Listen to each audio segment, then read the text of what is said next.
Hello, Bible readers. It is Wednesday, March 24th. We're reading from 2 Kings chapter 18, 2 Chronicles chapters 29 through 31, and Romans chapter 2. 2 Kings 18. To bring us up to date, Hezekiah's 29-year reign is thought to take place from 715 to 687 BC. So this is a 2,800 years ago part of Scripture that we're in. The way I remember this is David is approximately dated to be around 1000 BC. That's a nice round number for me. So there's a 300-year span that's happened between David and Hezekiah with no king as faithful in between.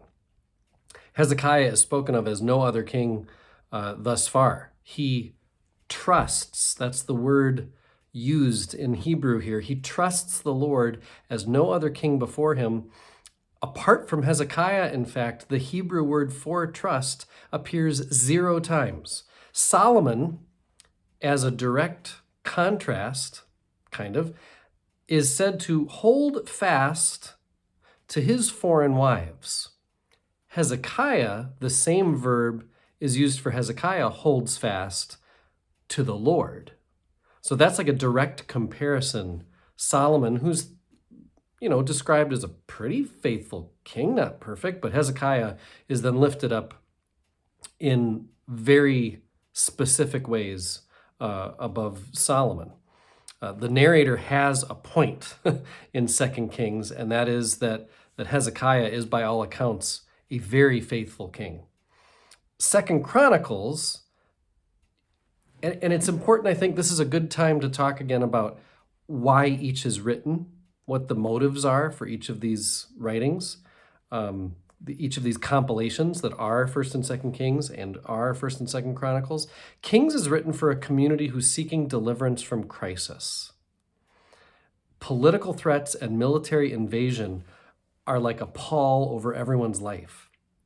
And so in Kings, the authors are trying to pull people back into faithfulness that they would avoid military invasion and all the political instability that they've known. 2 Chronicles has a different different context.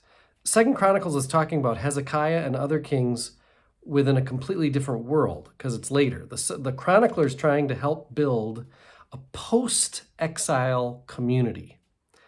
The military invasions that were feared in the time of 1st and 2nd Kings, they've happened already. So now, what the chronicler is trying to do is rebuild a life together with God. So the chronicler's themes are things like spiritual restoration, religious reformation, a divine blessing. How do we know God's blessing? Hezekiah then becomes, for the chronicler, a poster child. Like, this is the king of our past that we should be emulating and we should be calling our leaders to be like. Look, he's faithful to God and Judah prospered. We can too. To Romans. Chapter 1 is a statement of affection and a mission statement. You all are awesome, Paul is saying. You're known everywhere for your faith. I pray for you every day, and I want to come to visit you for all our sakes. It's going to be great. So that's how it starts. And then at verse 18 in chapter 1, Paul starts what will be almost a 3-chapter theme. He starts this letter as many sermons I grew up with started. With your sin, with my sin, with all people's sin, right? First, a preacher typically lays out, here's all the ways we're broken, and then the rest of the sermon is about, and here's how God puts us back together. I mean, that's the general shape of sermons I grew up with, and that's how Romans is shaped. We are all guilty of idolatry and wickedness. All, Gentiles and Jews, deserve God's wrath. And then he says, so don't judge. Don't judge. And then he speaks to how the law, although not known to Gentiles, is written in all people's hearts. And so the law can still be kept even by people who don't know it because it's kept by being a good neighbor, basically. I mean, he doesn't use those words, but that's basically what he's getting at. And he's getting at that there is unity among humans, despite that Jews have the law and Gentiles do not. Then a specific section is given to Paul's fellow Jews. He's basically saying, don't be high and mighty because you're Jewish, because you're circumcised. We are beyond, he's saying, physical definitions of relating to God.